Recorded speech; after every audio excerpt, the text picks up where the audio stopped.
করছেন? দরজা কেন লাগাচ্ছেন? সাফাত বলল, লম্বা যেহেতু সময় এখানে থাকবে, তাই ভাবলাম দরজা লাগিয়ে দিই। কখন কি ঘটে যায় বাইরে থেকে যেন কেউ টের না পায়, আর তো লজ্জা না থাকতে পারে আমার আছে।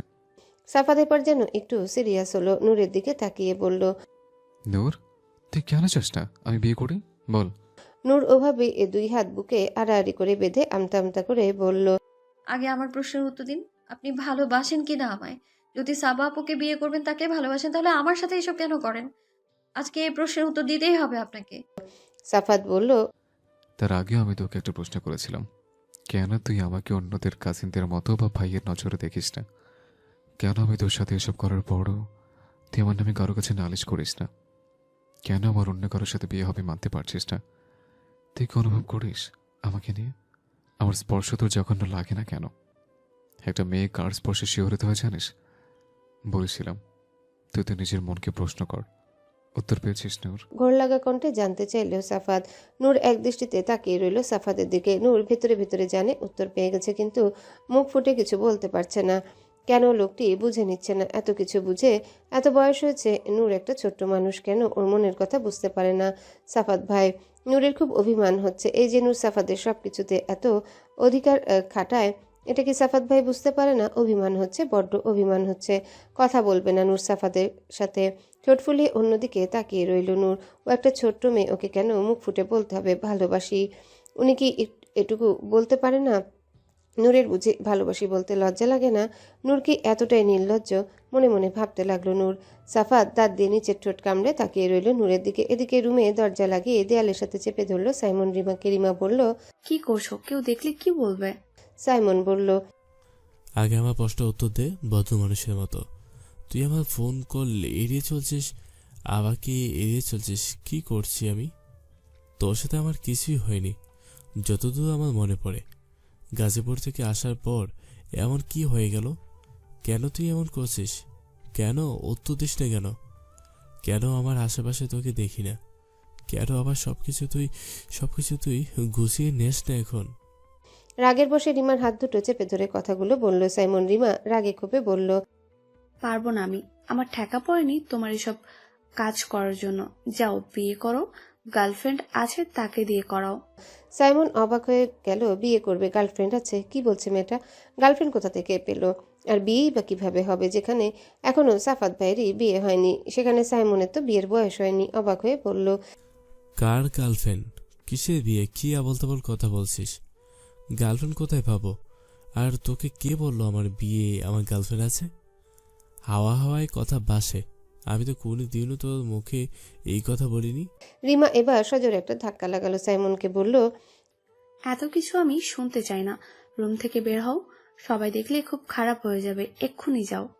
বলে যেই বিছানার দিকে যাবে অমনি সাইমন আবার রিমাকে হাত ধরে হ্যাচকা টানে নিজের বুকের সাথে লাগিয়ে বলল, বড্ড বেশি বেড়েছিস কিন্তু রিমা। আমার কিন্তু দরজের সীমা আছে, সীমা অতিক্রম করবি না। রিমা রাগে হিসিয়ে বলল, অতিরিক্ত করলেই কি করবে? যাও, করলাম অতিরিক্ত। এক্ষুনি বের হও আমার রুম থেকে। সাইমন অপলক তাকিয়ে রইল রিমার দিকে। রাগ কোনোভাবে আর নিয়ন্ত্রণ করতে পারছে না। করে ফেললো অদ্ভুত এক কাজ। সাথে সাথে আঁকড়ে ধরল রিমার ঠোঁট। শরীরের যত ক্ষোভ, যত রাগ, সব যেন ঝেড়ে ফেলতে লাগলো রিমার ঠোঁটের উপর। রিমার সাথে সাথে যেন পাথর হয়ে গেল। দুই হাত দিয়ে আঁকড়ে ধরল সাইমনের শার্টের কলার। নিজেকে ছাড়ানোর চেষ্টা করলো, কিন্তু সাইমনের শক্তির সাথে পেরে উঠল না রিমা। সাইমন রিমার মাথার পিছনে চুল আঁকড়ে ধরে নিজের মর্জি চালাতে লাগলো। ঠিক 1 মিনিট ধরে চুমু খেলো সাইমন। 1 মিনিট পর ধীরে ধীরে রিমাকে ছেড়ে দিলে রিমা কিছুটা সময় নিল ধাতস্থ হওয়ার। সাইমন তাকিয়ে আছে রিমার দিকে। কিছু বুঝে ওঠার আগে শুরু হলো সাইমনের উপরে অত্যাচার। চড় থাপ্পড় ঘুষি একটাও যেন থেমে নেই। রিমা এক নাগারে বলতে লাগলো, বাইরের লুচ্চামি করবি? গার্লফ্রেন্ড আছে, বাসায় বিয়ে করবি? তোর এত বড় সাহস হলো কেন? তুই আমাকে চুমু খেলি, শয়তান! সাইমন যেন অবাক হওয়া ভুলে গেল। এক, রিমা ওকে তুই করে বলছে। দ্বিতীয়ত, এত ছোট হওয়া সত্ত্বেও বয়সে চড় থাপ্পড় ঘুষি মারতে মারতে সাইমনকে নিয়ে বিছানায় ফেলে দিল। সাইমনের উপর চড়ে কলার ধরে ঝাঁকাতে ঝাঁকাতে বলল, এত সাহস কেন? তুই বাইরে প্রেম করে বেড়াস আর আমার ঠোঁটে চুমু খেলি? আমার জীবনের প্রথম চুমুটা এখন ফেরত দে চুমু, শয়তানের বাচ্চা! বলতে গিয়েও আবার থেমে গেল রিমা। সাইমন একদৃষ্টিতে তাকিয়ে রইল রিমার দিকে। রিমার হাত দুটো চেপে ধরে রেখেছে সাইমন।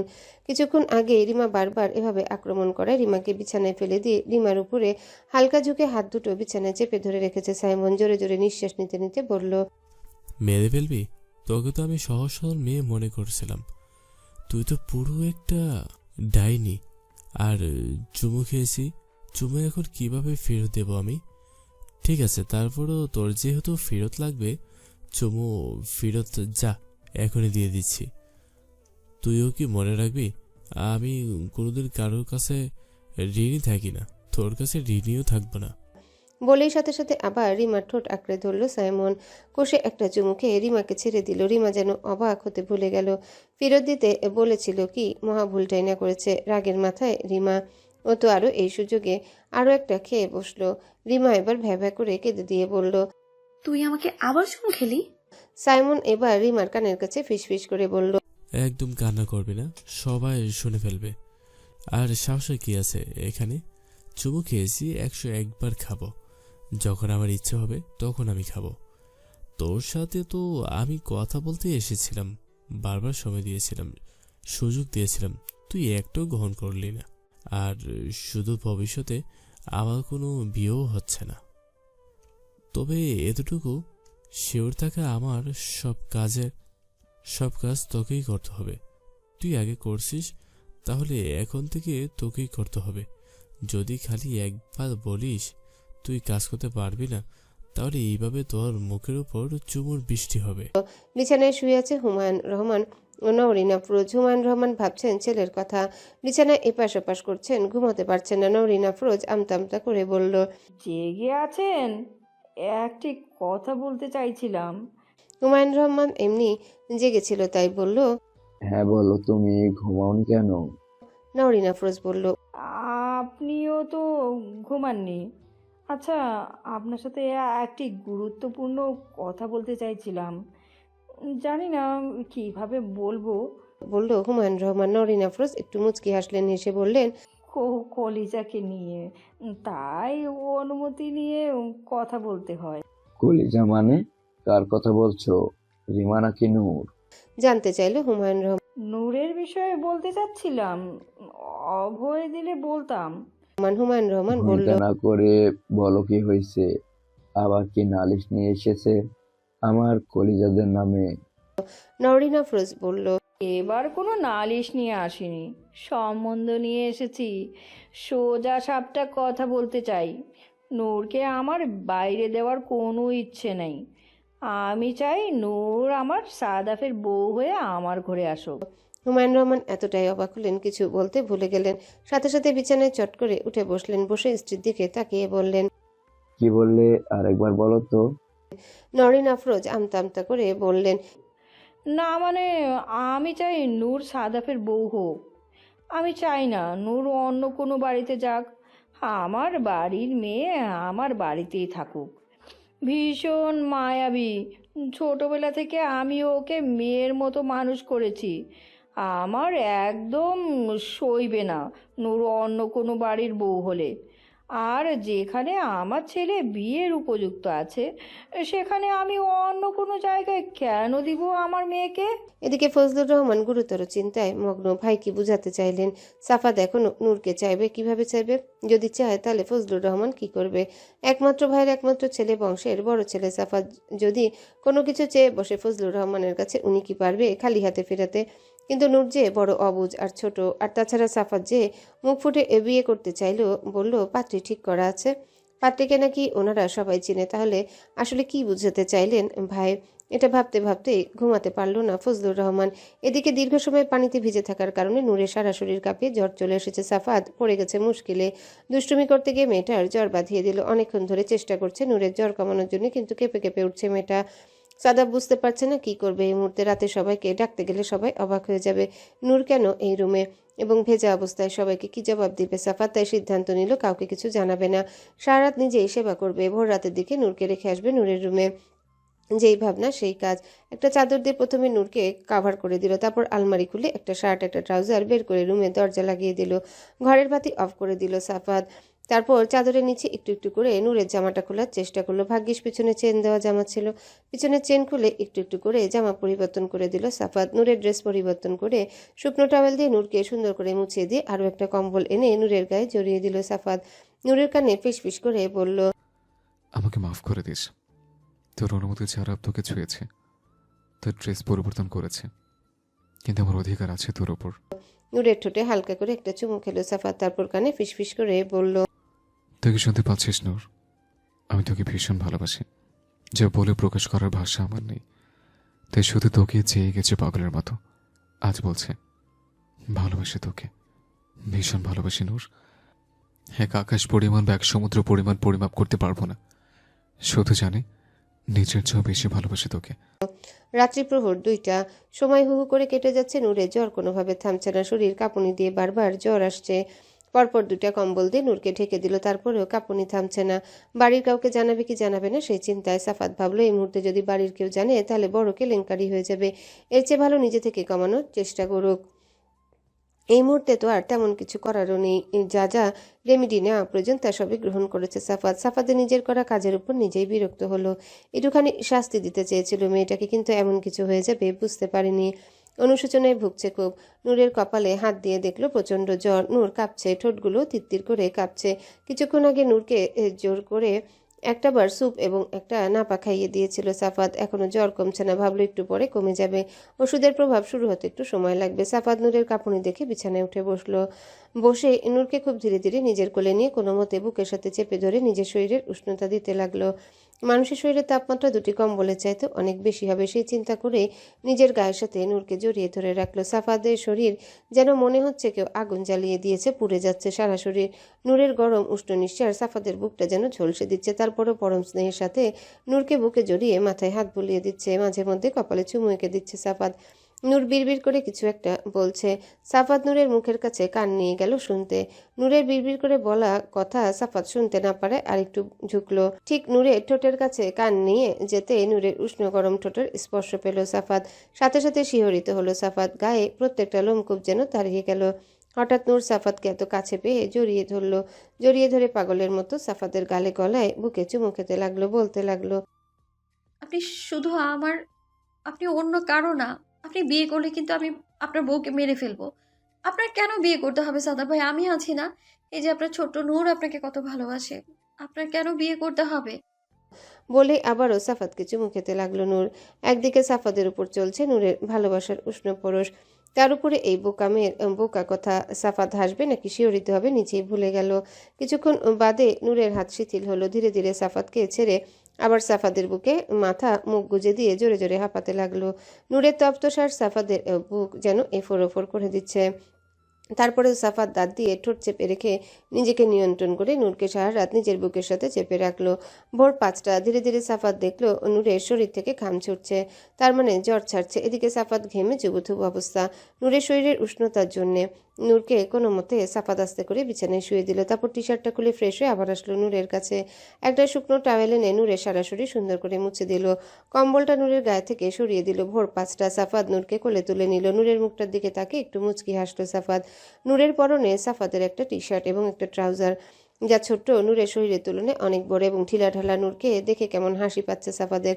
পরক্ষণে ভাবলো তাড়াতাড়ি নূরকে রুমে রেখে আসতে হবে, নাহলে সবাই টের পেয়ে যাবে। তাই দরজা খুলে ধীরে ধীরে নূরের রুমের দিকে এগোতে লাগলো সাফাত। নূরের রুমে ঢুকে নূরকে বিছানায় যেই শুয়াবে অমনি ঘরে লাইট জ্বেলে উঠলো। সাফাতের গলা শুকিয়ে গেল। তাকিয়ে দেখলো হুমায়ুন রহমান লাইট জ্বালিয়ে দাঁড়িয়ে আছে। সাফাত স্বস্তির নিঃশ্বাস ছাড়লো। সাফাত বাবাকে দেখে মাথা নিচু করে একটু মুচকি হাসলো, তারপর বলল, এভাবে না বলে আসে কেউ? হুমায়ুন রহমান বলল, বেয়াদব একটা। দিন দিন তুই অনেক অসভ্য হয়ে যাচ্ছিস। আর নূরকে তো কোলে করে নিয়েছিস, আর গায়ের কাপড় চোপড়ের কি অবস্থা? তোর কাপড় চোপড় পরে আছে কেন? তুমি বাবা হয়ে কিছু করতে না পারলে এখন আমার অসভ্য হওয়া ছাড়া আর কোনো উপায় নেই। আর দেখতে যখন পাচ্ছ আমার কাপড় চোপড় পরা, বাবা হয়ে আবার ছেলেকে জিজ্ঞেস করছে কেন? লজ্জা তো তোমারও বেশি নেই। বলল সাফাত। হুমায়ুন রহমান বলল, সবাই তোকে ভদ্র মনে করে, আমি জানি তুই কি বাবার সাথে কিভাবে কথা বলতে হয় শিখলি না। সেই ছোট্টবেলা থেকে এরকম সবাই মনে করে। তোর মতো ভদ্র ছেলে তো আশপাশের 10 গ্রামে খুঁজলেও পাওয়া যাবে না। আমি বাবা, জানি, জানি কি করে পয়দা করেছে। সেই ছোট্টবেলা থেকে তুই আমাকে ব্ল্যাকমেল করে আসিস। বলল হুমায়ুন রহমান। ব্ল্যাকমেইলের কি আছে? বাবা হও তুমি, ছেলের ভালোর জন্য তুমি কিছু করবে, সেটাকে ভালোবাসা বলে, ব্ল্যাকমেইল বলে না। বুঝি না মা তোমাকে সহ্য করে কিভাবে। আর আমি খারাপ কি করেছি? দুনিয়া কি বলতে পারবে তোমার ছেলে খারাপ? তুমি বাবা, তুমি আমার প্রকৃত রূপ চিনেছ, তোমাকে আমি চিনিয়েছি। তোমার সাথে কি চাও আমি অভিনয় করি? আর ভুলে যাও না, ফ্যাক্টরি মেশিন যেরকম হবে প্রোডাক্ট সেরকমই বের হবে। তাই আমাকে কিছু বলার আগে নিচের দিকে যে 4টা আঙুল উঠেছে সে আঙুলগুলো দেখে নিও। হুমায়ুন রহমান হাঁ হয়ে গেলেন ছেলের কথা শুনে। বাবার সাথে নাকি এই কথা, অথচ আশেপাশে মানুষের সামনে চোখ তুলে তাকায় না পর্যন্ত, মাথাটা নিচু করে রাখে সেই ছেলে। আর বাবাকে বলছে মেশিন খারাপ, চিন্তা করা যায়। তারপর ছেলের দিকে তাকিয়ে দীর্ঘশ্বাস ছাড়লো, বলল, তুমি এখন ওই রুম থেকে যাও, নূরকে আমি ঠিক মতো শোয়াবো। যাও। আর কি হয়েছিল নূরের? ওকে দেখে তো স্বাভাবিক মনে হচ্ছে না, অসুস্থ মনে হচ্ছে দেখে। বলেই নূরের গায়ে হাত দিয়ে দেখলো এই মুহূর্তে ঠান্ডা, তবে কেমন ভেজা ভেজা ভাব, বুঝলো জট্টর হয়েছিল। বলল, নূরের কি জ্বর এসেছিল? কিভাবে হলো? আর তোমাদের রুমে কিভাবে গেল? সত্যি করে বলো, কি করেছিস? সাফাত বলল, আমি কি করেছি মানে? তোমার রাতের ভাতিজি বরং আমাকে, থাক ওসব কথা। তোমরা তো ওকে সবসময় ছোট মনে করো। তোমার নূর জ্বরের অবস্থায় হেঁটে হেঁটে আমার রুমে চলে গেছে। আমি তো ভদ্র ছেলে, ওকে রুমে দিয়ে যেতে এসেছে। আর বুঝলাম নূর তোমার কলিজা, তাই বলে তুমি সবসময় নূরের রুম এরকম ঘাপটি মারে বসে থাকো কেন? যখনই আমি আসি তখনই তোমার সাথে দেখা হয়ে যায়। এই জন্যই বাবা হয়ে যে তোর, ওই যে আমার ফ্যাক্টরির প্রোডাক্ট, তুই তাই।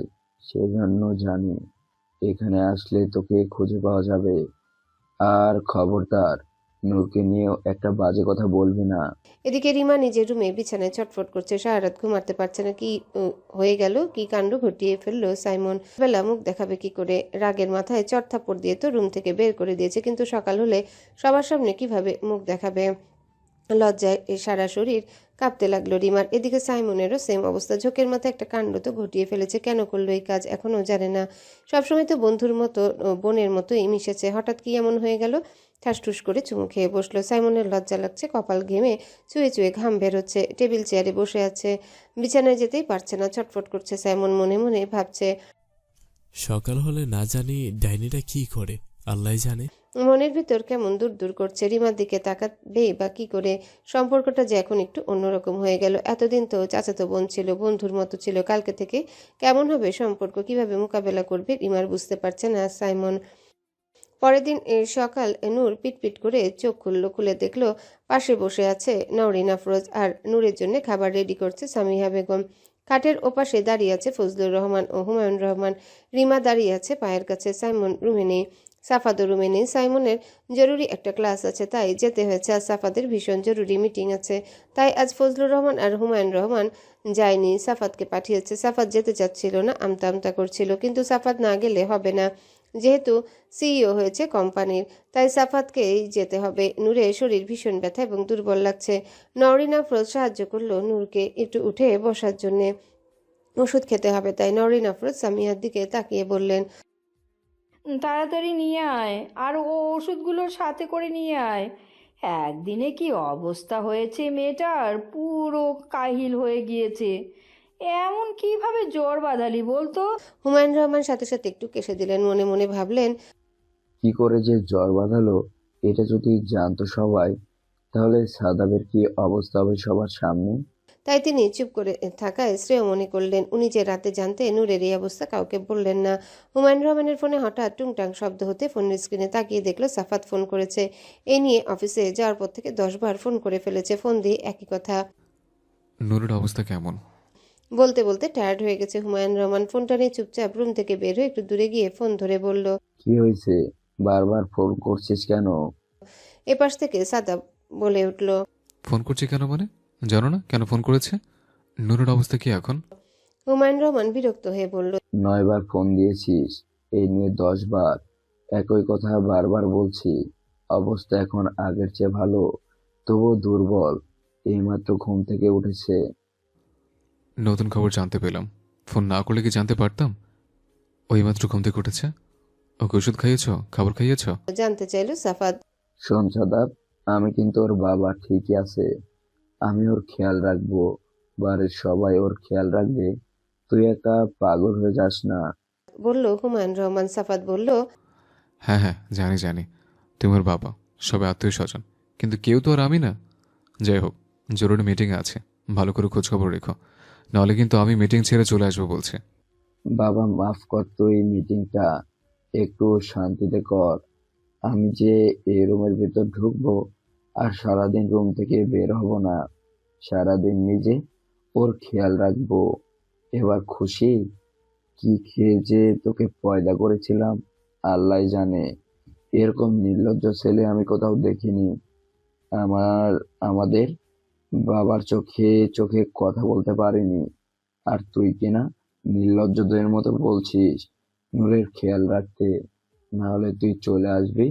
বাবার সাথে নাকি মানুষ এভাবে কথা বলে? সাফাত বলল, হ্যাঁ হ্যাঁ, তোমাদের সময় তো তোমরা অনেক সভ্য, শান্ত, ভদ্র ছিলে। আমি আর রিমা তো আকাশ থেকে টুপ করে পড়েছিলাম। কথাটা বলে সাথে সাথে ফোন কেটে দিল সাফাত। বাবার রিয়েকশন আর দেখার প্রয়োজন মনে করলো না। এদিকে হুমায়ুন রহমান ফোন হাতে নিয়ে টাসকি খেয়ে দাঁড়িয়ে রইলেন। ছেলে এইমাত্র কি বলল? দিন দিন ওর মাত্রা ছাড়িয়ে যাচ্ছে। অবশ্য দিন দিন কেন, ছোটবেলা থেকেই এরকম ঠোঁট কাটা স্বভাবের। ছোটবেলায় একই রকম করতো, শুধু সবার চোখের আড়ালে। একমাত্র হুমায়ুন রহমান জানে ছেলের আসল রূপ। দশম শ্রেণীতে পড়া অবস্থায় একদিন শুধু মাথায় হাত রেখে বলেছিল, আমি তোর বাবা না, আমি তোর বন্ধু।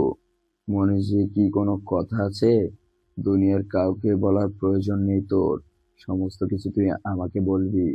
তোর আসল রূপ তুই আমাকে দেখাবি, কিন্তু অন্য কারোর সাথে কখনো খারাপ কিছু করবি না। দিনটি যেন কাল হয়ে গেছে হুমায়ুন রহমানের জীবনে। এরপর থেকে ছেলে এহেন কোনো কথা নেই যা বাবাকে সে শেয়ার না করে। ছিমার্কা নির্লজ্জ কথাবার্তা হয়েছে শেয়ার করত। শুনে কাশতে কাশতে মরার উপক্রম হতো হুমায়ুন রহমানের। অথচ পরিবার সমাজ সবার সামনে কতই সভ্য ভদ্র ছেলে সাফাত। একমাত্র হুমায়ুন রহমান জানে কি কি কথা বলতে পারে এই ছেলে।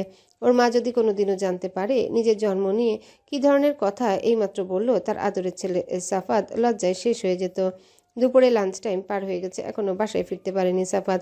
তবে এর মধ্যে আরো 3বার ফোন করেছিল হুমায়ুন রহমানকে। জানিয়েছে নূর সেই যে খেয়েছে, খেয়ে ঘুম দিয়েছে আর ওঠেনি।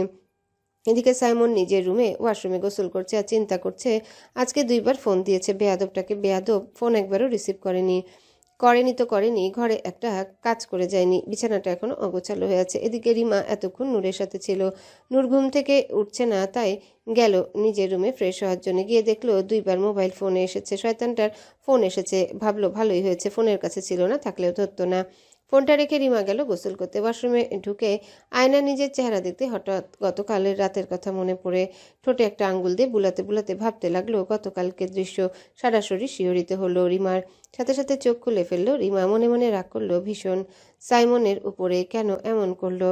কখনো ভালোবাসি তো বলেনি, শুনেছি গার্লফ্রেন্ডও আছে। এখন অস্বীকার করলে কি? নূর তো বলেই দিয়েছে গার্লফ্রেন্ড আছে, বিয়ে করবে। রাগে শাওয়ার অন করে গোসল শেষ করলো রিমা। করবে না আর কিছু এই অসভ্য লোকটার জন্যে। কোনো কাজও করে দিবে না, কথাও বলবে না, মনে মনে ঠিক করে ফেললো রিমা। সাইমন রুম থেকে বের হয়ে তাড়াহুড়া করে নিচে নামবে। ঠিক এমন সময় সিঁড়িতে ধাক্কা খেলো রিমার সাথে। রিমা পড়ে যাবে তার আগে সাইমন হাত ধরে ফেললো। রিমা সাইমনের দিকে তাকিয়ে চোখ দুটো গরম করে ফেললো। চোখ দুটো কি টিউবলাইট হয়ে গেছে? দিনের বেলাও কি চোখে দেখিস না? সাইমন অবাক হয়ে গেল রিমার কথা শুনে। দিন দিন এই মেয়ের অবনতি হচ্ছে। কত বড় সাহস! কাল তো রুমের ভিতর তুই করে পড়েছে, মেনে নিলাম। আজকে জনসম্মুখে, অর্থাৎ রুমের বাইরে তুই বলে বলছে। তুই কি দিন দিন বেয়াদবি হচ্ছিস? বড় ভাইয়ের সাথে কিভাবে কথা বলতে হয় তুই কি জানিস না? তুই কিসের বালের বড় ভাই রে? রুমে এসে যখন চুম্মাচাটি করিস তখন তুই বড় ভাই থাকিস না? কথাটা বলে রিমা সাইমনের দিকে না তাকিয়ে নিচে চলে গেল। সাইমন অবাক হয়ে গেল, মনে মনে ভাবলো একটা চুম্মার জন্য আজকে আমি আমার মান সম্মান হারিয়ে ফেললাম। তুমি থেকে তুই ডাইরেক্ট। ও সরি, একটা না, আসলে 2টা খেয়েছিলাম। সাইমন নিজের হাত দিয়ে নিজের ঠোঁট দুটো চাপড় মেরে বলল, আর লোক খুঁজে পাস নাই? এই ডাইনিটাকে তুই চুমু খেতে গিয়েছিলি? এই মেয়ে তোর এখন যেখানে পাবে সেখানে মান সম্মান টায়া পাংচার করে দেবে। এদিকে সাফাত কোনো মতে মিটিংটা শেষ করে সাথে সাথে মোবাইল ফোন পকেটে ঢুকে অফিস থেকে বের হবে। সাথে সাথে একবার মনে হলো অনেকক্ষণ হলো নূরকে দেখে না। নূরের ছবিটা একটু দেখার জন্য সাথে সাথে ড্রয়ার থেকে নূরের ছবিটা বের করে একটু দেখলো। দেখে বুকের সাথে চেপে ধরে রাতের কথা মনে করতে লাগলো। কিভাবে নূর ওকে জড়িয়ে ধরে ভালোবাসার কথা বলেছিল, ওকে চুমুতে চুমুতে ভরিয়ে দিচ্ছিল, ভালোবাসার পরশ দিচ্ছিল। নূর যদি সজ্ঞানে থাকতো তাহলে কি কখনো এরকম করতো বোকা মেয়েটা? মনে মনে ঠিক করলো সাফাত এখন আর নূরের মুখ থেকে জোর করে শোনার জন্য চেষ্টা করবে না। যা জানাচ্ছিল তা জেনে গিয়েছে। এখন শুধু বিয়ে করবার জন্য অপেক্ষা। তবে এই বিয়ে প্রস্তাব নূর নিজে দিবে, তার প্রিয় বাপ ও চাচাকে মনে মনে ঠিক করলো সাফাত এবং মুচকি মুচকি হাসলো, বলল, তুই নিজে যে বিয়ের কথা বলবি, যে সাদা ভাইকে তুই চাস। আমার বোকা নূর, তোকে আমি ভীষণ ভালোবাসি। একবার শুধু তুই বল, তুই আমাকে ভালোবাসিস। সবার সামনে তোর জন্য আমি পৃথিবীর সব কিছু করতে পারবো। আমি যদি গিয়ে বলি তোর বাবা চাচাকে আমি তোকে ভালোবাসি, বিয়ে করতে চাই, বলবে আমার মেয়ে ছোট্ট, আমার মেয়ে কিছুই বোঝে না, আমি তোর মাথা খেয়েছি, অথচ মাথা খেয়েছিস তুই আমার। তার ছোট্ট মেয়ের মুখ ফুটে বলতে হবে সে সাদাবকে স্বামী হিসেবে চায়। সাফাদের বাসায় পৌঁছাতে পৌঁছাতে 3টা পার হয়ে গেল। এদিকে নূর অভিমান করে বসে আছে। বাড়ি শুদ্ধ লোক এসে বারবার ওকে দেখে যাচ্ছে, ওর কথা জিজ্ঞাসা করছে, অথচ পাষাণ লোকটা একবার ওর কথা জিজ্ঞাসা করলো না, ফোনও করলো না। নূর আর কথা বলবে না, আর সামনে যাবে না সাফাদের। মনে মনে ঠিক করে ফেললো নূর। ঠোঁট ফুলিয়ে কথাগুলো ভাবছে নূর। রিমা বলল, কি রে, কি এত চিন্তা ভাবনা করছিস? কোন দিকে তাকিয়ে আছিস? নূর সাথে সাথে তাকালো রিমার দিকে, বলল, খাবে কিছু? ক্ষুধা লেগেছে? জানতে চাইলো রিমা। নূর কিছু বলবে ঠিক এমন সময় হম্বিতম্বি করে রুমে ঢুকলো সাফাত। দেখে বোঝা যাচ্ছে বড্ড ক্লান্ত, শার্ট ঘামে ভিজে আছে, ইন খুলে ঢিলা ঢালা হয়ে আছে। শার্টের উপরের দিকে 2টা বোতাম খোলা, টাইটা ঢিলে ঢালা হয়ে গলায় ঝুলে আছে। রিমার সাথে সাথে তাকিয়ে বলল, কি রে ভাইয়া, যুদ্ধ করে এসেছিস নাকি? এই অবস্থা কেন তোর? গাড়িতে এসি, অফিসে এসি, বাসায় এসি, তারপরও কি অবস্থা? রিমাকে দেখে পায়ের গতি স্লো করলো সাফাত। তারপর শার্টের হাতটা গুটাতে গুটাতে বলল, বাইরে যা, যে আমার জন্য লেবু দিয়ে সুন্দর করে একটা ড্রিঙ্কস বানিয়ে নিয়ে আয়। সময় নিয়ে যত্ন করে বানাবি, ঠিক আছে? যা। রিমা তাকালো সাফাতের দিকে, বুঝলো নিয়ে যত্ন করে বানাবো, তার মানে কি ভাইয়া এখানে কিছুক্ষণ বসতে চাইছে? এমনিও 2 দিন ধরে খুব সন্দেহ হচ্ছিল রিমার, যেদিন নূরকে ওই রুম থেকে বের হতে দেখেছিল। আচ্ছা, ভাইয়া কি নূরকে পছন্দ করে? নূরের সাথে কি ভাইয়া কিছু চলছে? কিন্তু নূর যে হেবলি, ভাইয়া সামলাবে কি করে নূরকে? ভাবতে লাগলো রিমা। রিমা উঠে সাফাদের পাশ দিয়ে যাবে, ঠিক তখন একটু আস্তে আস্তে বলল, ভাইয়া কত সময় লাগিয়ে বানাবো ড্রিঙ্কসটা? যত সময় নিয়ে বানালে অনেক বেশি মজা হবে, ঠিক তত সময় নিয়ে বানাবি, যা। রিমার দিকে তাকিয়ে হালকা হাসি মুখে বলল সাফাত। রিমা মুচকি এসে রুম থেকে বের হয়ে গেল। যাওয়ার সময় দরজা বাইরে থেকে চাপিয়ে দিয়ে যেতে ভুলল না। ভিতরে ভাই আছে শত হলেও বড় ভাই, হঠাৎ করে যে কেউ ঢুকে যেতে পারে, তাই তাই দরজাটা সুন্দর করে চাপিয়ে দিয়ে গেল। যেতে যেতে মনে মনে ভাবলো, ছোট্ট নূরের দিকে কিভাবে দৃষ্টি পড়লো ভাইয়ের? এত ছোট একটা মেয়ে, তবে দেখতে বেশ পুতুল পুতুল। ছোটবেলা থেকেই তো ভাই সারাদিন নিজের কোলে করে রাখতো। ছোটবেলা থেকেই কি বুকিং দিয়ে রেখেছিল ভাইয়া? তবে জম্পেশ হবে নূরের সাথে বিয়ে হলে ভাইয়ার। বাসরাতে সারা বাড়ি দৌড়ে দৌড়ে খুঁজবে বউ কই বউ কই। বউ দেখবে তুই বাবার কাছে। মনে মনে হাসলো কথাটা চিন্তা করে। সাফাতকে দেখে প্রথমে অভিমান গলে গেলেও এখন অভিমান আরো ভারী হয়ে গেল নূরের। তাকিয়ে রইল অন্যদিকে, তাকাবে না সাফাতের দিকে, কিন্তু সাফাত ঠিকই খেয়াল করছে নূরকে। অলরেডি নূরের ঠোঁট ফুলে গিয়েছে, যেন আরেকটু হলে ভারী বর্ষণ হবে। সাফাত নূরের বিছানার কাছে এসে একটু বসলো, নূরের সাথে সাথে চেপে একটু দূরে সরে গেল। সাফাত বলল, কিরে, শরীরের কি অবস্থা এখন? তাকা আমার দিকে, তাকা বলছি। একটু ভিজিয়েছি বলে জ্বর এসে একাকার, আমাকে খুব ভোকাবি, বুঝতে পারছি। এতটুকু ভিজিয়ে অবস্থা, আর যখন বারবার ভিজাবো তখন? অভিমানী নূর বুঝতে পারল না কথাটার অন্তর্নিহিত অর্থ, সাথে সাথেই বলল, বারবার কেন ভেজাবেন? একবার ভিজিয়ে স্বাদ মেটেনি। সাফাত মোটা মাথার বুদ্ধিওয়ালা নূরের কথা শুনে মনে মনে হাসলো। সাফাদের একটা কথাও ঠিকঠাক অর্থ বুঝতে পারে না নূর, মনে মনে ভাবলো, বারবার কেন ভেজাবো সেটা যদি বুঝতে পারতে, তাহলে এখন বলদির মতো এই প্রশ্নটা করতি না, লজ্জায় লাল নীল হয়ে যেতে। ছোট একটা দীর্ঘশ্বাস ছেড়ে আরেকটু কাছে এসে নূরের কাছে বলল, কারণ আমার বারবার চাই, একবারে স্বাদ মিটবে না আমার। নূর জিজ্ঞাসা করলো, কি চাই? সাফাত হাসলো, হেসে বলল, তোর জ্বর, তবে চিন্তা নেই, এক বস্তা ওষুধ এনে রাখবো। তুই জ্বর বাঁধাবি, আমি ওষুধ খাওয়াবো। তবুও এই জ্বর থেকে রেহাই নেই তোর। বলল সাফাত। সাফাত একটু কাছে এসে নূরের কপালে হাত রাখলো। নূর সরে যেতে চেয়েছিল, কিন্তু সাফাত বা হাত দিয়ে নূরের মাথার পিছনে জোরে ধরে আরেক হাত দিয়ে কপাল চেক করলো, তারপর নিজের কপালে হাত রাখলো। বুঝতে পারছে না সাফাত, তারপর করে ফেলল এক অদ্ভুত কাজ। নূরের কপালের সাথে সাফাত নিজের কপাল মিশিয়ে দিল। তারপর টের পেল নূরের কপালে তাপমাত্রা এখন স্বাভাবিক লাগছে, কারণ নিজের তাপমাত্রার সাথে নূরের তাপমাত্রা একই রকম মনে হচ্ছে। এদিকে নূর ঘন ঘন নিঃশ্বাস নিচ্ছে। হঠাৎ সাফাতের এত কাছে চলে আসে, যা হয় নূরের সবসময়, এখনো ঠিক তার বিপরীত নয়। এখনো নূরের হৃদয়ের স্পন্দন যেন থেমে যাচ্ছে। ঘন ঘন নিঃশ্বাস নিচ্ছে মেয়েটা। সাফাত বুঝতে পেরে একটু সরে আসলো, তারপর বলল, দুপুরে লাঞ্চ করেছিস? ঠিকঠাক মতো গিয়েছিস? আর আমি একটু কাছে গেলে কাঁপাকাঁপি করিস কেন? নিজে তো যে কত কিছু করলি। নূর বলল, কি করেছি? আর এত কাছে আসলে ভয় লাগবে না? অভ্যাস করে নে, হঠাৎ কাছে এলে কাঁপাকাঁপি যেন না হয়। আমার যখন ইচ্ছা হবে তখন কাছে আসবো।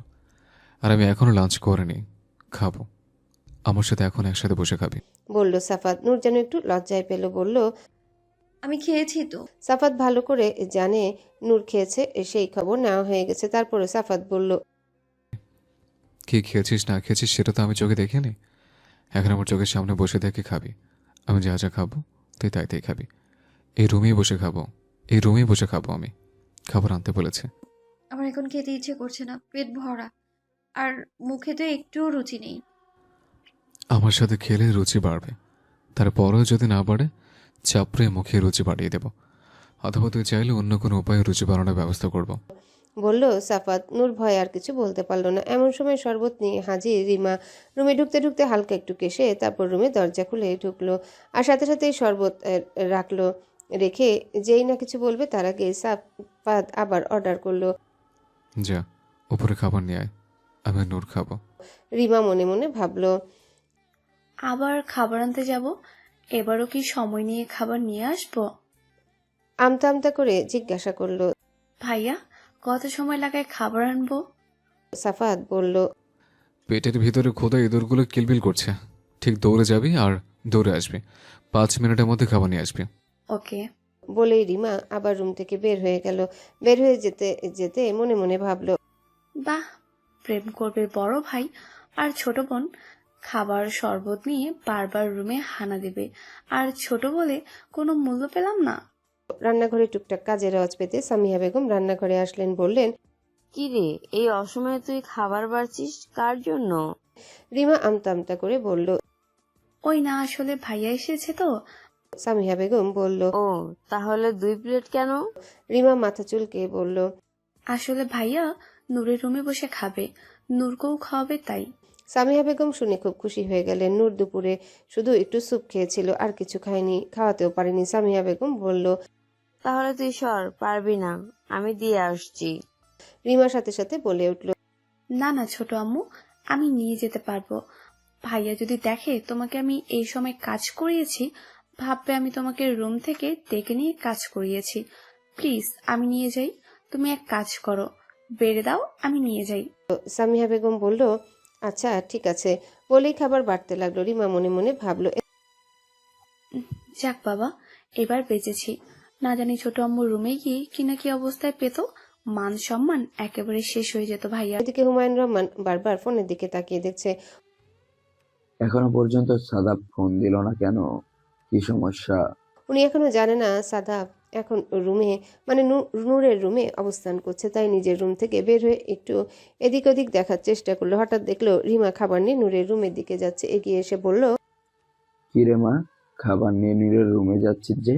নূর তো খেয়েছিল। ওই না বাবা, ভাইয়া নূরের রুমে তো ভাইয়া খাবার খাবে, সাথে নূরকেও খাওয়াবে, তাই আমাকে বলেছে দুজনের খাবার নিয়ে আসতে। বলল রিমা। সাথে সাথে চক্ষু চড়ক গাছ হয়ে গেল হুমায়ুন রহমানের। তারপর ছেলেটা পেয়েছে কি? দিনে দুপুরে দরজা লাগিয়ে বসে আছে নূরের রুমে। এই ছেলে নিশ্চিত আজকে সারাদিন রাতে নূরের রুম থেকে বেরোবে না। মনে মনে এই ভেবে আবার খুশি হলো, ছেলেটা নূরকে অনেক ভালোবাসে। কতটুকু ভালোবাসলে এইভাবে বাবার কাছে নির্লজ্জের মতো নূরের হাত চেয়েছিল সাফাত। তারপর রিমার মাথায় হাত রেখে বলল, ঠিক আছে, যা, খাবার নিয়ে ভেতরে যা। সারাদিন মনে হয় খায়নি কিছু। ছেলেটা সাথে নুরও একটু খেতে পারবে। আমাদের কথা তো শোনে না, সাদাবের কথা শুনবে। রিমা গলা খাকারি দিয়ে দরজা হালকা করে খুলে খাবার নিয়ে ভেতরে ঢুকলো। ভিতরে ঢুকে দেখলো ওয়াশরুমে সাদাব ভাই হাত মুখ ধুয়ে মাত্র বের হলো। নূরের টাওয়েল দিয়ে হাত মুখ মুছতে লাগলো, অথচ সাদাব ভাই কখনো কারো টাওয়েল ধরেও না, এমনকি নিজের টাওয়েল কখনো কাউকে টাচ করতে দেয় না। অবাক হয়ে গেল রিমা। নূরের ব্যবহার করা টাওয়েল দিয়ে সুন্দর করে নিজে হাত মুখ মুছে নিচ্ছে। রিমা চুপচাপ খাবার গোছাতে গোছাতে বলল, ভাইয়া, খাবার বাড়া হয়েছে, এসো খেতে এসো। সাদাফ টাওয়েলটা বারান্দায় মেলে দিয়ে নূরের বিছানায় বসলো। বসে নূরকে বলল, উঠে বস এখন, আমার সাথে খাবি। নূরের আসলেই খেতে ইচ্ছা করছিল না, আমতা আমতা করে বলল, আমার ক্ষুধা নেই, আমি সত্যিই খেয়েছি দুপুরে। আর মুখে আমার একটু ভালো লাগছে না কোনো কিছু, আমি খাবো না প্লিজ, একেবারে রাতে খাবো। সাদাফ এক প্লেটে একটু বেশি করে ভাত বেড়ে তরকারি নিয়ে মাখাতে শুরু করলো। মুখে একটা কথাও বলল না। নূর ভাবলো হয়তো সাদাফ ভাই কথা শুনেছে, তাই যেই একটু কাত হবে অমনি সাদাফ বলল, তোকে আমি বসতে বলেছি, শুতে বলিনি। মাখা ভাত একটা লোকমা করে দিল নূরের মুখের সামনে। নূর অবাক হয়ে গেল। রিমার তো যেন আকাশ থেকে ভেঙে পড়ল মাথার উপর। এ কি দেখছে, নিজের হাতে খাবার মেখে মুখে ধরেছে নূরের। এ কেমন দৃশ্য! মনটা যাচ্ছে মোবাইলে ভিডিও করে সাইমনকে পাঠাতে। সাইমনের কথা ভাবতে এখন একরাশ লজ্জা জেঁকে ধরল রিমাকে। সাইমনের কাছ থেকে লজ্জার হাত থেকে বাঁচতে সাইমনের সাথে এরকম ব্যবহার করছে রিমা। সহজ হতে পারছে না, তাই যখন দেখে তখনই উল্টাপাল্টা কথা বলে সাইমনকে রাগিয়ে দেয়, যাতে যা হয়েছে দ্বিতীয়বার সেটা না হয়। কারণ রিমা লজ্জা পাচ্ছে সাইমনের মুখোমুখি হতে। নূরের কেমন লজ্জা লজ্জা লাগছে, কিন্তু বলতেও পারছে না, বললে আবার কখন ধমক লাগিয়ে দিবে। সামনে রিমাও আছে। নূর কোনো মতে আমতা আমতা করে হালকা একটু মুখ খুলল। সাদাফ অল্প একটু করে নূরের মুখে খাবার ঢুকিয়ে দিল, তারপর বলল, ঈদের মধ্যে হা করছিস কেন? বড় করে হা কর। নূর বিরক্ত হয়ে বাধ্যমের মতো বড় করে হা করল। নূরকে কয়েক লোকমা খাওয়ানো শেষে নূর যখন বলল আর পারছি না, সত্যি আর পারছি না, পরে অবশেষে সাদাফ মানল এবং সেই প্লেট থেকে নিজে খাওয়া শুরু করলো। রিমা অবাক হয়ে গেল। ঝুটা হাতে ঝুটা প্লেটে সাদাফ ভাই ভাত খাচ্ছে। কোনো মতে খাওয়া শেষ করে সবকিছু রিমাকে বুঝিয়ে দিয়ে বলল, যা, আমার জন্য কফি করে নিয়ে আয়, এক্ষুনি মাথা ধরেছে আমার খুব। রিমা মনে মনে ভাবল আজকে এদের প্রেম কাহিনীর মধ্যে রিমাকে বারবার ওঠানো নামানোর কী প্রয়োজন। সিঁড়ি বেয়ে উঠতে নামতে রিমা মিনিমাম 2 কেজি ওজন আজকে কমে গিয়েছে, কিন্তু বাধ্য মেয়ে রিমা চুপচাপ কফি আনতে নিচে চলে গেল। ভাইকে মুখের উপরেই কথা বলার দুঃসাহস রিমার নেই। রিমা চলে যেতে সাদাফ হাত ধুয়ে এসে নূরের মুখে আঙ্গুল দিয়ে যে মুখ মুছাতে যাবে, নূর সাথে সাথে সরে গেল। সাদাফ নূরের মাথা চেপে ধরে মুখ মুছে দিয়ে বলল, সরে গেলি কেন? নূর আমতা আমতা করে বলল, আমি উঠে মুছে নিতে পারবো। সাদাফ বলল, কেন? আমার টাচ ভালো লাগছে না? আর রাত ভর যে তুই আমাকে টাচ করলে, কত কিছু করলে, আমি কি না করেছিলাম? নূর অবাক হয়ে গেল। আমতা আমতা করে বলল, কি করেছি আমি রাতভর? সাদাফ নূরের একটু কাছে এসে নূরের কানের কাছে গিয়ে বলল, আমাকে এখানে এখানে এখানে কত জায়গায় চুমু খেয়েছিস, তার কোনো ইয়ত্তা নেই। কোনো মতে নিজের ইজ্জত নিয়ে বাড়িয়েছি আমি। যদি রুম থেকে বের না হতাম তাহলে তুই তো আমার সব কিছু শেষ করে দিতে কাল রাতেই।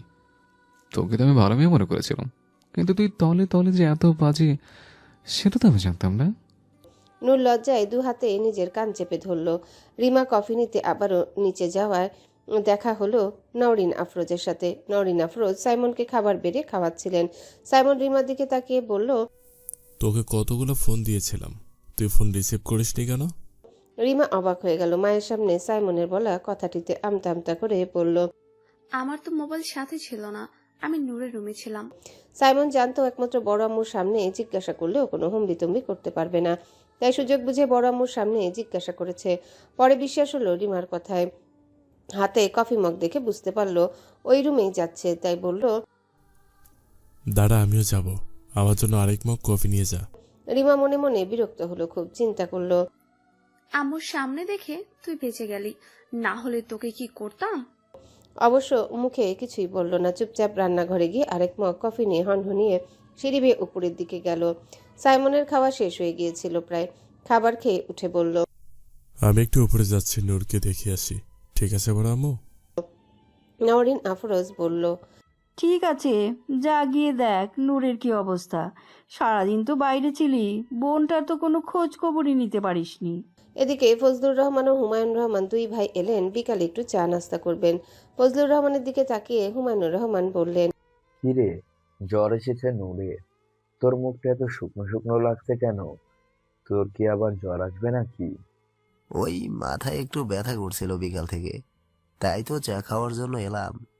ভাবি, কড়া করে আমাকে একটা চা দাও না, খুব মাথা ধরেছে আমার। মনে মনে ভাবলো সারা রাত ঘুমাতে পারিনি, বড় ভাইয়ের কথা বারবার চিন্তা করেছে।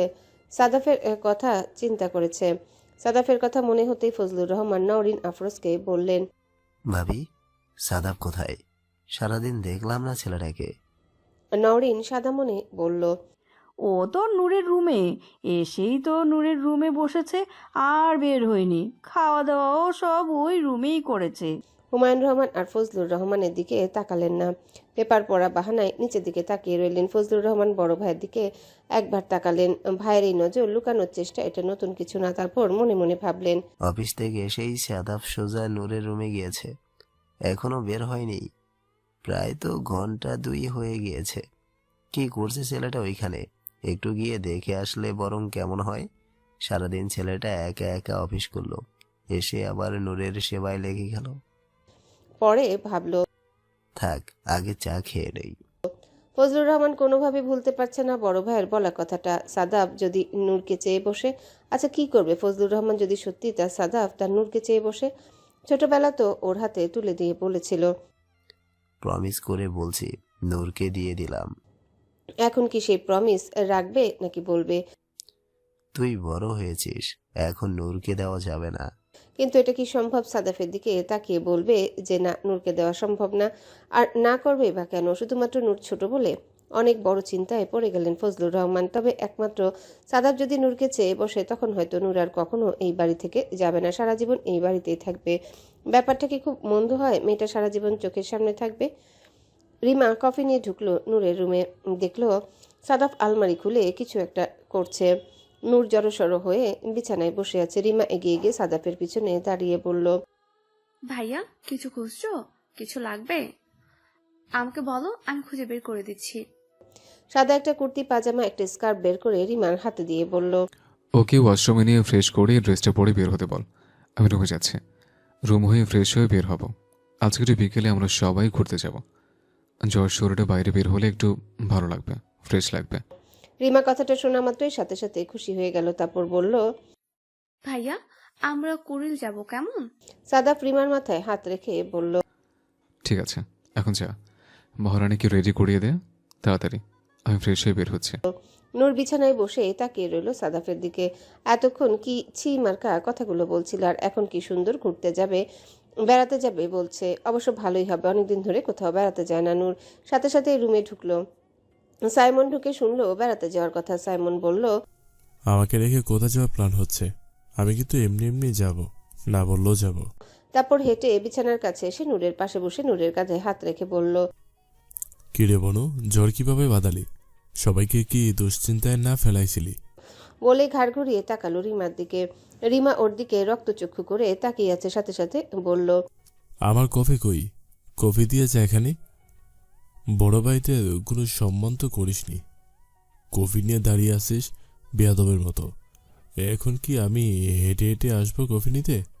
রিমা রাগে ক্ষোভে ধূপধাপ পা ফেলে এসে কফি সাইমনের হাতে ধরিয়ে দিয়ে বলল, এই নাও কফি। সাইমন মুচকি মুচকি হাসলো। জানে কিছু বলতে পারবে না, তাই ইচ্ছে করেই ওর সাথে এরকম ব্যবহার করছে সাইমন। সাদাব বের হয়ে যাবে এমন সময় সাইমনের দিকে তাকিয়ে বলল, বের হ, ওরা এখন রেডি হবে। তুই গিয়ে রুমে তাড়াতাড়ি ফ্রেশ হয়ে রেডি হয়ে আয়। সাইমন বিছানা থেকে উঠে বলল, ঠিক আছে, যাচ্ছি। তাড়াতাড়ি রেডি হয়ে বের হোস, আমাদের যেন আবার ওয়েট করতে না হয়। বলেই সাথে সাথে এ রুম থেকে বের হয়ে গেল সাদাফ ও সাইমন। নূর রেডি হচ্ছে আর ওয়াশরুমে দাঁড়িয়ে দাঁড়িয়ে আয়নার দিকে তাকিয়ে মনে মনে ভাবছে সাদাফের বলা কথাগুলো। ইস, রাতের বেলা কি আসলে এরকম কিছু করেছে নূর? তাহলে তো লজ্জায়ও শেষ হয়ে যাবে। কিভাবে দাঁড়াবে সাদাফ ভাইয়ের সামনে? আসলে কিছু হয়েছে এমন? যেখানে যেখানে দেখলো সাদাফ ভাই এভাবে, আসলে গলায় বুকে চুমু খেয়েছিল নূর।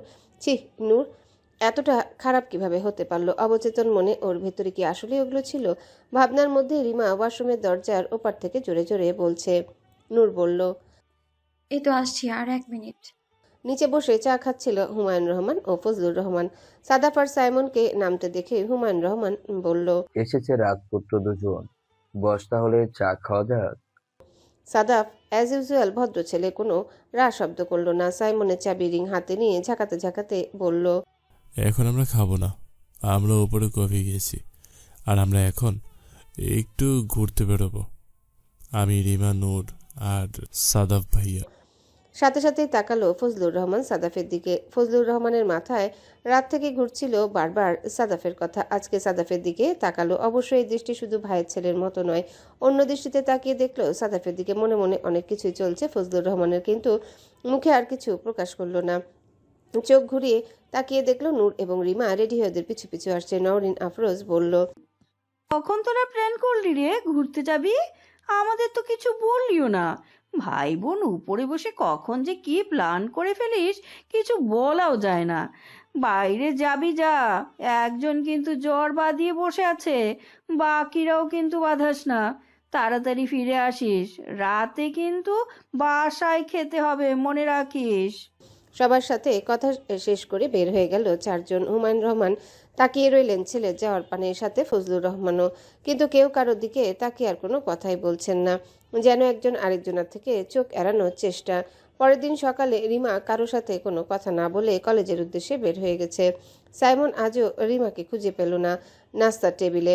নূরের শরীরটা মোটামুটি ভালো, নাস্তা খেতে আজ টেবিলে বসেছে, তবে সাদাফ নেই, খুব ভোরে বের হয়ে গেছে, অনেক জরুরি একটা মিটিং তাই।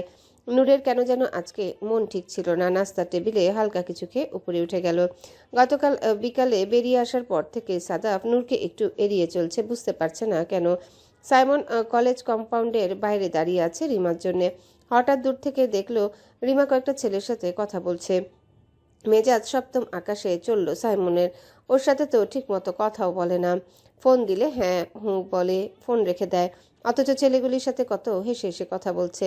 রাগের মাথায় সাইমন পকেট থেকে ফোন বের করে ফোন দিল রিমার নাম্বারে। রিমা ফোন ধরে বলল। হ্যালো, কোথায় তুই? ক্লাস করছি। কোন ক্লাসে? ফোন ধরে কথা বলতে দে। আমাকে কি মগা পাইছিস শালি? আজকে বাসায় আয়। তোর বাপের নাম যদি আমি না বলেছি, আমার নামও সাইমন না। তাহলে তোর নাম মগাই রাখ, কারণ আমার বাপ তোর বড় বাপ হয়। লে সাইমন, তুই আজকে আয় বাসায়, তো সানডে মানডে ক্লোজ করতেছি। বাজে 10টা, এখনো সাদাব বাসায় ফেরেনি। নূর কাউকে জিজ্ঞাসা করছে না, কিন্তু মনটা খুব আনচান আনচান করছে। একা একা খাবার টেবিলে বসে অল্প কিছু খাবার নাড়াচাড়া করে খেয়ে উঠে গেছে। এখন ড্রয়িং রুমের সাথে বসে আছে। এতক্ষণ সাদাব বাসায় থাকলে খাওয়া দাওয়া করে সাদাবকে দেখে ঠিকই রুমে চলে যেত, কিন্তু এখন বিভিন্ন বাহানায় ড্রয়িং রুমে বসে সবার সাথে গল্প করছে। হুমায়ুন রহমান ফজলুর রহমানের দিকে তাকিয়ে বললেন। রাত 10টা বাজে মিটিং, নয়তো 9টার দিক শেষ হয়ে যাওয়ার কথা।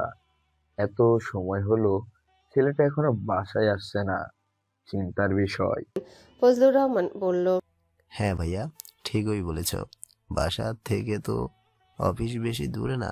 দাঁড়াও, আমি অফিসে ফোন করে জেনে নিচ্ছি। মোবাইল তো ধরছে না। নূরের আর মন টিকছে না, মনটা কেমন আনচান আনচান করছে, ভীষণ খারাপ লাগছে। মনে পড়লো গতকাল যখন বেড়াতে গিয়েছিল, সেই সময় কথা কাটাকাটি হয়েছিল সাদাফের সাথে নূরের। গতকাল গাড়িতে দুই বোন পিছনে বসেছে, দুই ভাই বসলো সামনে। গাড়ি যেতে যেতে 20 মিনিটের মাথায় রিমা বলে উঠল, ভাইয়া গাড়ি থামো, আইসক্রিম খেতে খেতে যাব। সাদাফ গাড়ি থামালো আর চোখে বারবার নূরকে দেখছে। বোঝার চেষ্টা করছে নূরের শারীরিক অবস্থা কেমন। জ্বর থেকে মাত্র উঠেছে, ভালো লাগবে এজন্য একটু নিয়ে বের হয়েছিল। জ্বর মুখে নাকি টক খেতে ভালো লাগে, চিন্তা করছে একটু ফুচকা খাওয়াবে। তাই গাড়ি থামালেও সাদাফ কঠিনভাবে বলে দিল, আইসক্রিম খাবে না নুরুর, এখন আইসক্রিম খাওয়া যাবে না, এমনি ঠান্ডা জ্বরে ভুগছে। রিমা বলল। তাহলে থাক, আমি খাবো না। ও খাবে না, বিষয়টা কেমন দেখা যায়? তাহলে চলো আমরা চটপটি ফুচকার দোকানেই যাই, চটপটি খেয়ে কিন্তু আমরা কুড়িল বিশ্ব রোডে ঘুরবো ভাইয়া, গাড়ি দিয়ে। তুমি কিন্তু প্রমিস করেছো, ভুলবে না। সাইমন মনে মনে বলল, ইস, ভাইয়ের সাথে কত আবদার আর কত রং রং, আর আমার সাথে কথা বলার সময় ওর যত ঝগড়া বেড়ে যায়। হঠাৎ সাইমনের চোখ পড়ল আয়নায়, দেখলো রিমা ওর দিকে তাকিয়েছিল। সাইমনের দৃষ্টির সাথে রিমা দৃষ্টি মিলতে রিমার সাথে সাথে চোখ সরিয়ে ফেলে। সাইমনের কাছে কেমন যেন লাগলো দৃষ্টিটা। সাইমন এক নজরে তাকিয়ে আছে আয়নার দিকে, যদিও রিমা তাকিয়ে নেই, তবুও রিমাকে স্পষ্টভাবে আয়নায় দেখা যাচ্ছে। রিমাকে খুঁটিয়ে খুঁটিয়ে পরখ করছে সাইমন। চোখ জোড়া ভীষণ সুন্দর, ভ্রুটা খুব সুন্দর, জোড়া লাগানো যাকে বলে। কালো কুচকুচে চুল, মাঝখানে সিথি করেছে, ঠোঁটের বাঁ পাশে একটা গাঢ় তিল আছে, নাকটা সরু, সুন্দর ছোট্ট একটা নাকে ফুল পড়েছে, কানে ছোট এক জোড়া ঝুমকো। একটু পরপর চুলগুলো কানের পিছনে গুজে দিচ্ছে। আর আয়নায় তাকাচ্ছে না রিমা। ঠোঁটগুলো হালকা পিঙ্ক কালার লিপস্টিক লাগিয়েছে। হঠাৎ মনে পড়ে গেল এই ঠোঁটে চুমু খেয়েছিল গতকাল। সাইমনের এখন ভীষণ লজ্জা লাগছে, বারবার চোখ চলে যাচ্ছে রিমার ঠোঁট দুটোর দিকে। চোখ বন্ধ করে ফেললো সাইমন। সিটে মাথা এলে দিয়ে মনে করতে লাগলো গতকাল চুমু খাওয়া সেই দৃশ্যটি। ভীষণ ভালো লেগেছিল ওই সময়, রাগের মাথায় করে ফেলেছিল, কিন্তু যখনই অনুভব করে তখনই মনে হয় কি এক ভীষণ অনুভূতি জন্ম নিয়েছে রিমার প্রতি, কেমন এক অধিকার বোধ। জানে না এটা কি, তবে রিমা অন্য কাউকে চুমু খেতে পারবে না। মনে মনে ঠিক করে ফেললো সাইমন এই ঠোঁট একবার সাইমন চুমু খেয়েছে, এই ঠোঁট অন্য কাউকে চুমু খেতে দিবে না সাইমন। আর হঠাৎ গাড়ি ব্রেক কষায় সাইমন তাকালো, দেখলো চটপটি ফুচকার দোকানের সামনে এসে গাড়ি থেমেছে। সাইমন আর কোনো কথা বলল না, চুপচাপ গাড়ি থেকে নামলো। সবাই চটপটি ফুচকার দোকানে ঢুকবে, ঠিক এমন সময় দেখলো সাবাকে। নূরের চোয়াল শক্ত হয়ে গেল। এই মুহূর্তে মনে মনে ভাবলো এর জন্য চটপটি ফুচকার দোকানে নিয়ে এসেছে, কারণ সাবা এখানে আসবে। এই জ্বর শরীরে নূরকে সাথে করে টেনে নিয়ে এসেছে কেন? তাহলে কি চাই লোকটা? নূর চুপচাপ মেজাজ গরম করে মাথা নিচু করে রাখলো। বারবার নূর নিজেকে প্রশ্ন করছে আজকের দিনটা কি বাদ দেওয়া যেত না? নূর এত অসুস্থ ছিল গতকাল ওনার জন্যই। সাবা আপুকে যখন এতই ভালোবাসে তাহলে নূরকে কেন বারবার ওনার সাথে জড়ায়? নূরের যেন চোখ ছাপিয়ে কান্না চলে আসছে, কিন্তু কিছুই বলছে না, চুপচাপ মাথা নিচু করে বসে রয়েছে। বাবাকে দেখে অভিবাদন জানাতে চলে গেল সাথে রিমাও। চুপচাপ তাকিয়ে রইল সাদাফ নূরের দিকে। সাদাফ নিজেও জানতো না সাবা এখানে আছে, কিন্তু সাদাফ বুঝতে পারছে বড্ড বড় ভুল হয়ে গেছে এখানে নিয়ে আসা। যদি আগে চলে যেত তাহলে অঘটন ঘটতো না। এখন যা ঘটার ঘটে গেছে। নূরকে আর কোনোভাবে বোঝানো যাবে না। সাদাফ সাবার ব্যাপারে কিছুই জানতো না, কিন্তু ভদ্রতার খাতিরে সাদাফ নূরকে সাথে করে নিয়ে এগিয়ে গেল সাবার কাছে। সাবা এসে সাথে সাথে হাত জড়িয়ে ধরলো সাদাফের, কারণ সাবা জানে এখনো নাটক চলছে, সবাইকে না করা হয়নি। কিন্তু সাদাফ চাচ্ছিল না আজকে এই ঘটনা ঘটুক, কারণ নূরের শরীর অসুস্থ। আজকে শুধু নূরের রিফ্রেশমেন্টের জন্য নিয়ে এসেছিল, কিন্তু হিতে বিপরীত হয়ে গেল। আরো বেশি মন খারাপ হয়ে গেল মেয়েটার। এসব কথা ভাবতে ভাবতে সাদাফ একটা দীর্ঘশ্বাস ফেললো। সাবা সাদাফের হাত ধরে নূরের দিকে তাকিয়ে বলল, কেমন আছো নূর? তোমাকে আজ কেমন অসুস্থ অসুস্থ লাগছে কেন? নূর কোনো মতে একটু মুখ তুলে আমতা আমতা করে বলল, কই না তো, গতকাল একটু জ্বর এসেছিল, আজকে ভালো আছি। আপনি ভালো আছেন? সাবার সাথে সাথে সাদাফের দিকে তাকিয়ে হাত আরো জোরে ধরে বলল, এতক্ষণ ছিলাম না, এই যে সাদাফকে দেখতে পেলাম, এখন ভীষণ ভালো লাগছে। সাদাফ আস্তে আস্তে সাবার হাতটা একটু সরিয়ে দিয়ে নূরের দিকে তাকালো। দেখলো নূর নিচের দিকে তাকিয়ে আছে। সাদাফের ভালো লাগছে না কিছুই। নূর অসুস্থ, আরও না অসুস্থ হয়ে যায়, এই টেনশনে পড়ে রইল। তারপর তাড়াতাড়ি সাইমনের দিকে তাকিয়ে বলল, সাইমন, চটপটি অর্ডার দিয়ে খেয়ে দিয়ে তাড়াতাড়ি বের হতে হবে আমাদের। বলেই নূরের হাত ধরে টেবিলে নিয়ে বসিয়ে বলল, বস, আমি আসছি। সেদিন চটপটি খাওয়া শেষ করে তাড়াহুড়ো করে বের হয়ে গিয়েছিল সাদাফরা। সাবার সাথে বেশি একটা কথা বলার সুযোগ হয়নি। কুড়িল রোডে যেতে চেয়েছিল, কিন্তু নূরের মন খারাপ দেখে বিভিন্ন অজুহাতে সাদাফ বাড়িতে ফিরে এলো। এই মুহূর্তে আর নূরের এরকম মুড নিয়ে কোথাও যেতে চাচ্ছিল না। রাত 12টা সাদাফ নূরের রুমে বাইরে এসে দাঁড়ালো। সন্ধ্যার পর থেকে নূর আর সাদাফের সাথে কোনো কথা বলেনি, তাই ভাবলো নূরের সাথে একটু কথা বলা দরকার। এই মুহূর্তে সবাই ঘুমাচ্ছে, তাই সমস্যা হবে না এটা ভেবেই সাদাফ নূরের রুমে ঢুকলো। ঢুকে দেখলো ডিম লাইট জ্বালানো, শুয়ে আছে, তবে বোঝা যাচ্ছে নূর ঘুমায়নি, কারণ নড়াচড়া করছে। সাদাফ একটু আস্তে করে ডাকলো নূর। নূর সাথে সাথে চমকে তাকালো সাদাফের দিকে, কিন্তু কোনো কথা বলল না, চুপচাপ শুয়ে রইল। সাদাফ আর একটু এগিয়ে এসে নূরের কাছে হাঁটু ভেঙে বসে বলল, নূর, শুনছিস? ঘুমাচ্ছিস? একটু কথা ছিল, ওঠ। নূর বলল, আমি এখন কোনো কথা বলবো না, আপনি আপনার রুমে যান, আমার ভীষণ ঘুম পাচ্ছে। সাদাফ বলল, বাড়াবাড়ি করিস না আমার কথা, একটু শোন, শুনে তারপর তুই ঘুমাবি, ওঠ। নূর বলল, বললাম তো আমার ঘুম পাচ্ছে, আপনি এখন রুমে যান, আমার কোনো কথা নেই আপনার সাথে, আর আপনি যখন তখন আমার রুমে আসবেন না।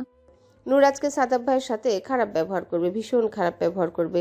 এতই যখন সাদাব ভাই সাবা আপুকে ভালোবাসেন, তাহলে নূরের সাথে কেন এরকম করে?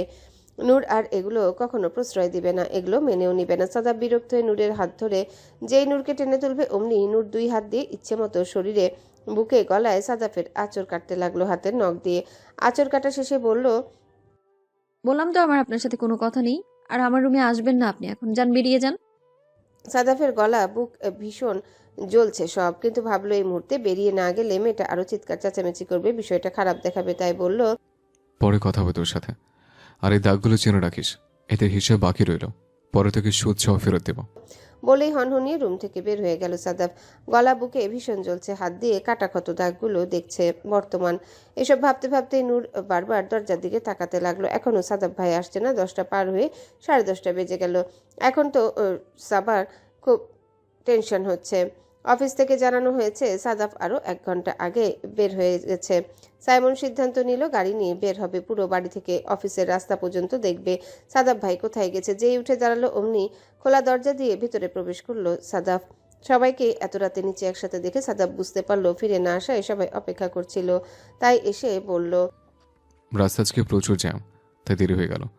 মোবাইলে চার্জ ছিল না, তাই কারো ফোন ঠকে রে।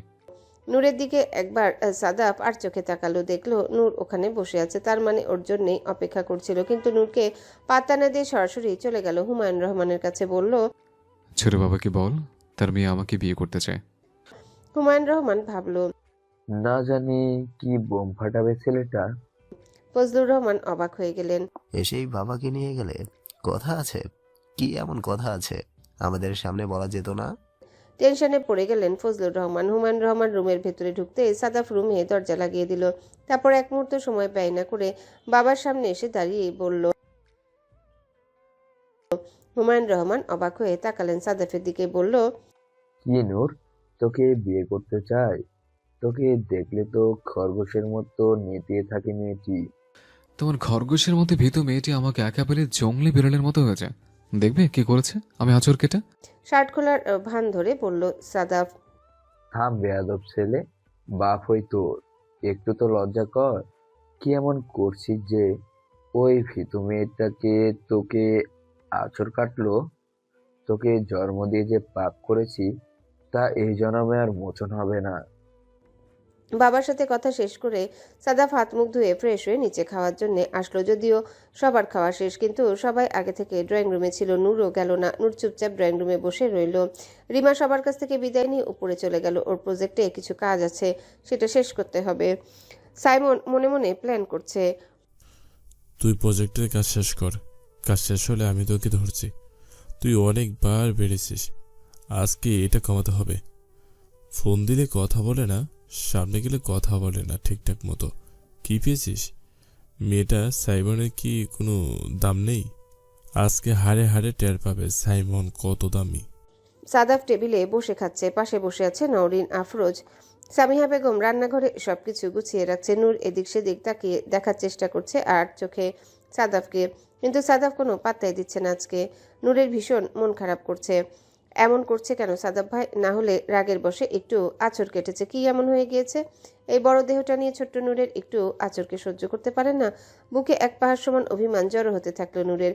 ঠিক এমন সময় ডাক এলো। নওরিন আফরোজ ডেকে বলে, নূর, একটু এদিকে আয় না মা। নূর যেন এই ডাকের অপেক্ষায় ছিল, সাথে সাথে ধূপধাপ পা ফেলে টেবিলের সামনে এসে পড়লো। এসে বলল, বড়ম্মু ডেকেছো, কিছু বলবে? নওরিন আফরোজ বলল, হ্যাঁ, এদিকে আয় একটু। রান্নাঘর থেকে গিয়ে একটু মাংসের তরকারিটা নিয়ে আয় না মা, গরম করে রেখেছি। নূর সাথে সাথে দৌড়ে গেল রান্নাঘরে। সামিহা বেগম তরকারি বেড়ে দিতে নূর মাংসের বাটি নিয়ে সে টেবিলে রাখলো। নওরিন আফরোজ বলল, একটু বেড়ে দে তো মা, ও তো আবার একা একা বেড়ে খায় না। নূর মনে মনে খুশি হলো, আজ জীবনে প্রথম সাদাফকে নিজের হাতে বেড়ে খাওয়াবে নূর। ভেতরে কেমন যেন একটা খুশি খুশি সুখ সুখ অনুভূত হতে লাগলো নূরের। সাদাফ চুপচাপ খাচ্ছে, মাথা তুলে তাকাচ্ছে না, কিন্তু সাদাফ মনে মনে খুশি নূর আজকে ওকে প্রথমবার খাবার বেড়ে দেবে, ওর পাশে দাঁড়িয়ে থাকবে। সাদাফেরও খুব ভালো লাগছে, কিন্তু প্রকাশ করছে না। নওরিন আফরোজ বলল, সব টুকরো দিস না, ও কিন্তু বেছে বেছে খায়, জানিস তো কেমন মাংস খায়। নূর সাথে সাথে বলল, হ্যাঁ জানি, হাড় সহ মাংসগুলো খাই, দেখেছি আমি। নূর বেছে বেছে 2 পিস হাড়সহ মাংস তুলে দিল সাদাফের প্লেটে। তারপর সাদাফ পানির গ্লাস খালি দেখে সাথে সাথে পানির জগ থেকে পানি ঢেলে দিয়ে সাদাফের পিছনে দাঁড়িয়ে রইল, গেল না। নওরিন আফরোজ বলল, কি রে, দাঁড়িয়ে আছিস কেন? চেয়ারে বস। নূর বলল। না না, ওনার যদি আরো কিছু লাগে সেজন্য দাঁড়িয়ে আছি। ওনার নূরের মুখ থেকে এই কথাটা শুনেই সাথে সাথে সাদাফের খাবার মনে হয় গলায় আটকে গেল, কাশি উঠে গেল। সাথে সাথে নূর পানির গ্লাসটা এগিয়ে দিল সাদাফের দিকে। সাদাফ নূরের দিকে এক পলক তাকিয়ে ঢকঢক করে পানিগুলো গিলে ফেললো। এদিকে নওরিন আফরোজ অবাক হয়ে তাকিয়ে রইল নূরের দিকে। এতদিন ভাইয়া বলে ডেকেছে, আজ হঠাৎ কি হলো? ওনার কেন বলল? বিষয়টা খটকা লাগলো নওরিন আফরোজের। রাত 12টা বাজার অপেক্ষায় ছিল সাইমন। এতক্ষণে রিমার প্রজেক্টের কাজ শেষ। সাইমন ধীরে ধীরে নিজের রুম থেকে বের হয়ে এগিয়ে গেল রুমের দিকে। রুমের দরজা চাপানো ছিল, টেবিলে বসে কিছু একটা আঁকাউকি করছিল রিমা। সাইমন রুমে ঢুকে দরজা লাগিয়ে দিল। সাথে সাথে পেছনে ফিরে তাকিয়ে দেখলো সাইমন দরজা লাগাচ্ছে। রিমা উঠে এসে বলে, দরজা লাগালি কেন? হ্যালো বন্ধুরা, পরবর্তী পার্ট খুব তাড়াতাড়ি আসবে, তো সবাই অপেক্ষায় থাকো। আর চ্যানেলটি যারা এখনো সাবস্ক্রাইব করোনি তারা পরবর্তী পার্ট দেখার জন্য চ্যানেলটি সাবস্ক্রাইব করে রেখো। ধন্যবাদ সবাইকে, আমাদের সাথেই থেকো।